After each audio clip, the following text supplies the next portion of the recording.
अब देखिए सेना ने अपनी ही सीमा में रहकर किस दूरी से इन आतंकी अड्डों को मिट्टी में मिलाया है। भावलपुर में जैश के हेडक्वार्टर मरकज सुभान कैंप इंटरनेशनल बॉर्डर से 100 किलोमीटर की दूरी पर है। इसी दूरी से इसे मिसाइल से तबाह कर दिया गया। मुरीदकी में लश्कर का हेडक्वार्टर मरकज तैयबा कैंप इंटरनेशनल बॉर्डर से सिर्फ 25 किलोमीटर की दूरी पर था। एक एक करके हम आपको दिखा रहे हैं। सियालकोट में जैश-ए मोहम्मद का सर्जल कैंप सांबा कठुआ के पास इंटरनेशनल बॉर्डर से महज 6 किलोमीटर की दूरी पर था। इंटरनेशनल बॉर्डर से दूरियां कितनी थी जिसके जरिए अपनी सीमा में रहते हुए भारत ने पाकिस्तान में मौजूद आतंकी अड्डों को तबाह कर दिया। सियालकोट में हिजबुल मुजाहिदीन के महमूना जोया कैंप की दूरी इंटरनेशनल बॉर्डर से सिर्फ 12 किलोमीटर की दूरी पर थी। भीमबर में लश्कर तैयबा के बरनाला कैंप की दूरी राजौरी में एलओसी के पास से सिर्फ 9 किलोमीटर की दूरी पर थी।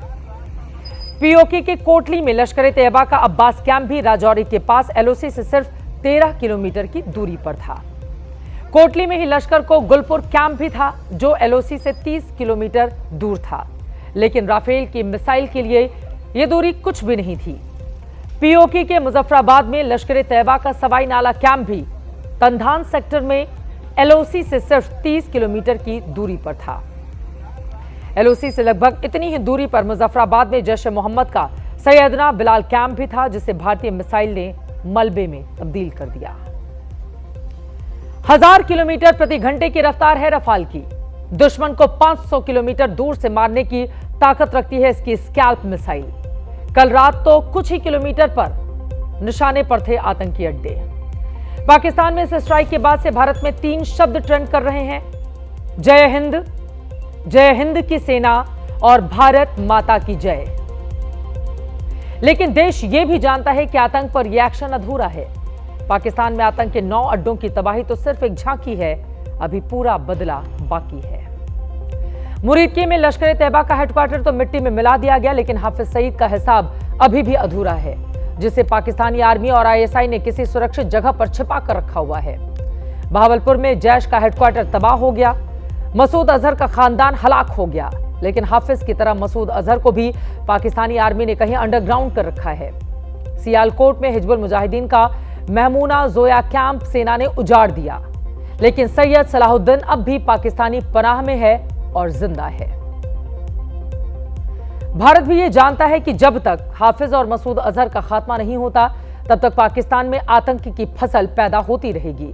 और अब तो इस हिट लिस्ट में पाकिस्तान का जनरल आसिम मुनीर भी शामिल हो गया है, क्योंकि उसी ने पहलगाम के जिहादी बीज बोए थे। अब मुनीर खुद कांपा हुआ है कि कोई मिसाइल उसकी तरफ भी आती ही होगी। एक एक करके तमाम आतंकी कैंपों के नेस्तानाबूद होने की पूरी कहानी हम आपको बताएंगे, लेकिन इस वक्त बेहद 2 खास मेहमान हमारे साथ जुड़ चुके हैं। उनका तारुफ कराते हुए चर्चा की हम शुरुआत करेंगे। दीपक वोहरा जी पूर्व राजनयिक स्टूडियो में हमारे साथ आ चुके हैं और आतंकवाद विरोधी मोर्चा के अध्यक्ष इस वक्त हमारे साथ बिट्टा जी जुड़ चुके हैं। दोनों का बहुत बहुत स्वागत है। सबसे पहले दीपक वोहरा जी, आपसे ही शुरुआत करते हुए, क्या अधूरा है अभी भी हमारा जो ख्वाब है आतंक को पूरी तरह से नेस्तानाबूद कर देने का, या फिर भारत की सेना ने जो किया है सिर्फ उसी ट्रेलर को देखने मार्च से पाकिस्तान के भीतर जो खलबली मची हुई है उसने हमारे मिशन को पूर्ण कर दिया है? आभारी हूं मैम कि आपने मुझे ये मौका दिया है। मैं आपसे बहुत कुछ सीखता हूं। यू आर ब्रिलियंट, जिस तरह से आप प्रेजेंट करती हैं केसेस को, और जो आपने अभी पूरी तरह से विस्तार के रूप से बताया क्या क्या हुआ है, बहुत it's brilliant. I mean this with sincerity. 74 साल की मेरी उम्र है, मुझे ऐसी बातें करने की आदत नहीं है। You are really good. मैं बताता हूँ अब शुरुआत क्या हुई थी। प्राइम मिनिस्टर ने क्या बोला था मैम, जब उन्होंने इंग्लिश में बोला था कि आतंकी जो हैं हम उनको दुनिया के आखिरी कोने तक उनका पीछा करेंगे, उनको खत्म कर देंगे। पाकिस्तानी टेररिस्ट का नाम नहीं लिया था उन्होंने, टेररिस्ट का नाम किया। 27 साल हो गए हैं। एक संस्था है मैम न्यूयॉर्क में, वो मेरी दादी की दादी की दादी की दादी की उम्र की है, उसको कहते हैं संयुक्त राष्ट्र संघ, यूनाइटेड नेशंस। 80 साल की हो जाएगी। 27 साल से डिस्कस कर रहे हैं international convention, comprehensive convention against international terrorism. 27 साल कोई मूवमेंट नहीं होती उसके ऊपर। तो पीएम साहब ने जो कहा था कि अब हम खुद इंडिविजुअली ये एक्शन लेंगे टू रूट आउट टेररिज्म को हम बाहर फेंक देंगे इस दुनिया से। वही बिल्कुल हमने किया है मैम। कोई सिविलियन टारगेट को हिट नहीं किया, कोई मिलिट्री टारगेट को हिट नहीं किया, हिट किया है वो टेरर आउटफिट्स को। अब पाकिस्तान क्यों बौखला गया है, क्या बोलेगा दुनिया को? हमने जो प्रेस कॉन्फ्रेंस की, और आपने देखा है मैम, दोनों लड़कियां जो बोल रही थी हमारी फौज की थी, ये भी हमने संदेश दिया है कि हमारी बेटियां देखो किस प्रकार की हैं। मैं तो ये हमेशा मानता हूं मैम कि भारत में हम इज्जत करते हैं अपनी बेटियों की।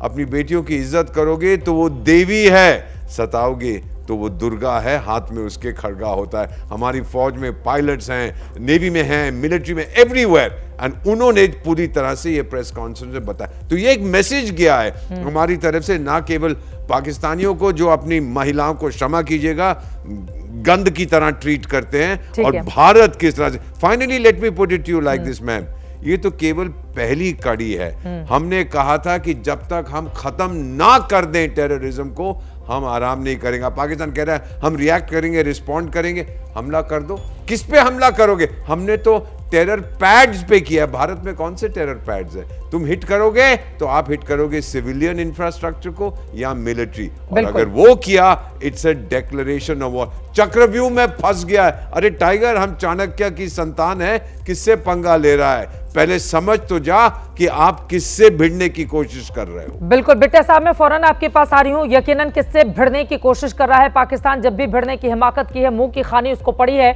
उसके बावजूद वो कुत्ते की पूंछ की तरह से है, लगातार दुम हिलाता रहता है और हिंदुस्तान में दहशतगर्दी को बढ़ावा देने की कोशिश में रहता है। लेकिन उसका परमानेंट इलाज क्या है, इसी पर करेंगे बातचीत। लेकिन उसके पहले बताते चले, पाकिस्तान में आतंकवाद के खिलाफ भारत का सबसे बड़ा प्रहार है।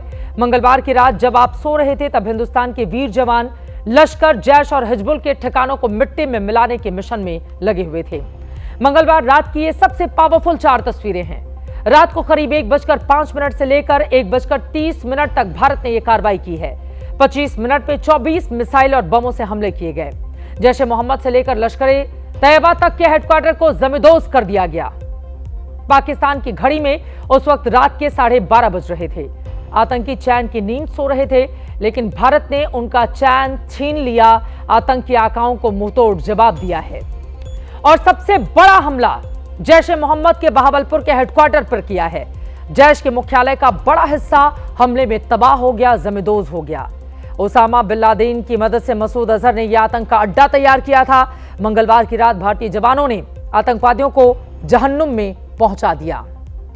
2 तस्वीरें आपके सामने रखते हैं। पहली तस्वीर हमले से पहले की और दूसरी तस्वीर तब की है जब हमले के बाद मारे गए आतंकवादियों का जनाजा निकाला जा रहा था।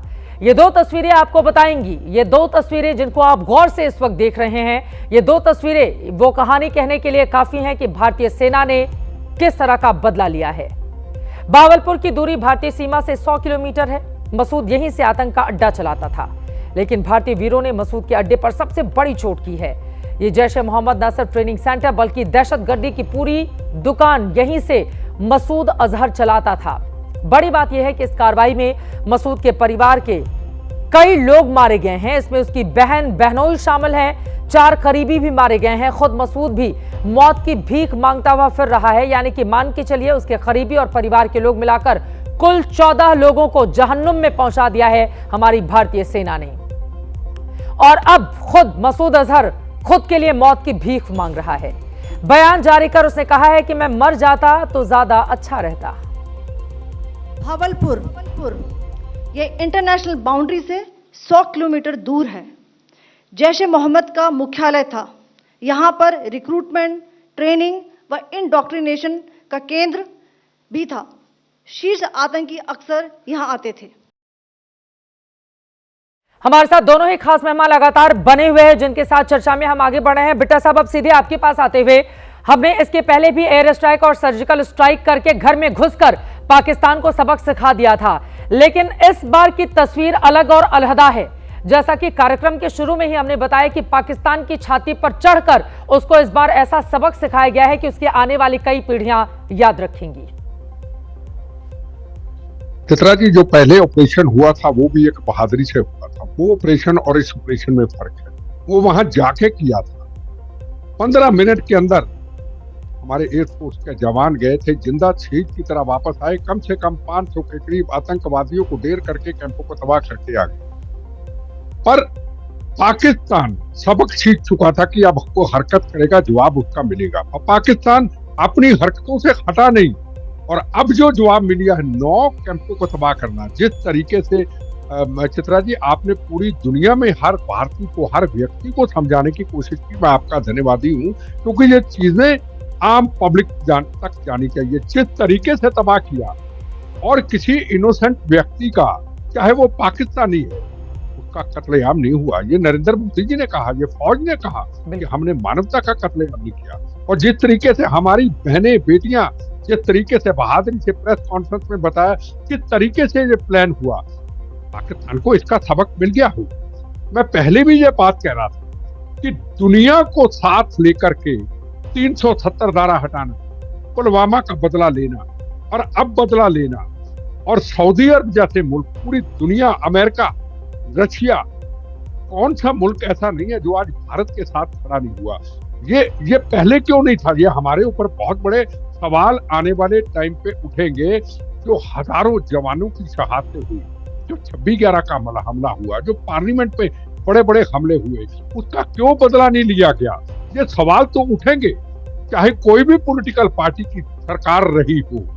खून पसीने का टैक्स का पैसा, आपके टैक्स का पैसा, हमके टैक्स का पैसा सारा कश्मीर में जाता था। क्या हम आतंकवादियों को पालते थे? मेरा सवाल है, क्या आतंकवादियों को पाल करके कोई पिक्चर भी देखनी अच्छी जानी होती तो दिल्ली और बॉम्बे जाते थे, प्लेन अगले दिन वापस आते थे? हमारे खून पसीने का पैसा क्यों हुआ? उस वक्त क्यों नहीं ऐसा घटना हुई? उस वक्त क्यों नहीं जवाब दिया गया? कौन थे कातिल? उन जवानों के कातिल कौन थे? उन बेगुनाहों के कातिल कौन थे? अब अगर 370 धारा है, कितनी देर तक शांत रहा? पाकिस्तान को क्या तकलीफ हुई? इतना टूरिस्ट बढ़ गया, लाखों लोग आ गए, हमारा मिशन फेल हो गया, उसने आके हमला कर दिया। और हमले का जवाब जिस तरीके से दिया गया, अजहर को आपने देखा, आप दिखा रहे किस तरीके मैं मर जाता। अरे तेरा परिवार मर गया, कुत्ते की मौत, तो उसका तुम्हें दुख लगा। हिंदुस्तान के अंदर तुमने बहनों के सुहाग उजाड़ डाले, यात्रियों को मार डाला, तुमने तो एक औरत को मार डाला जिसका तंदूर अभी लगा था, उनको बर्बाद कर रहे हो। माँ के सामने बेटा, पत्नी के सामने पति, और तुम्हें तरसना आया?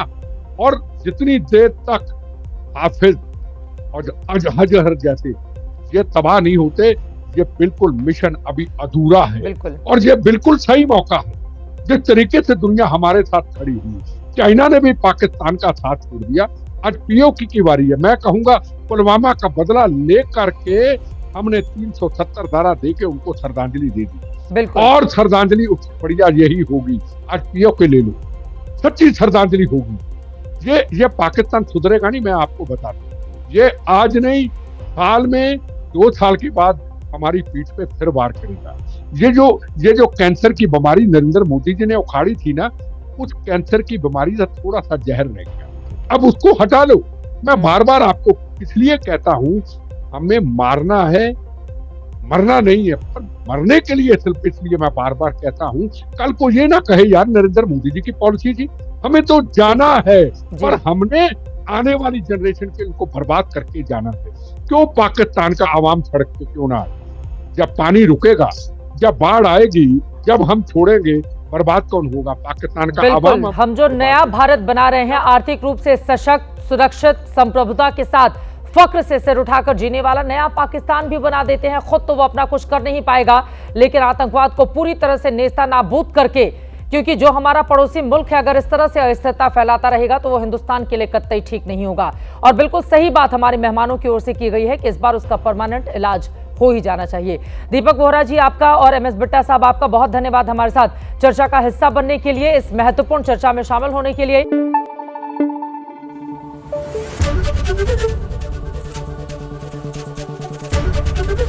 ABP न्यूज आपको रखे आगे।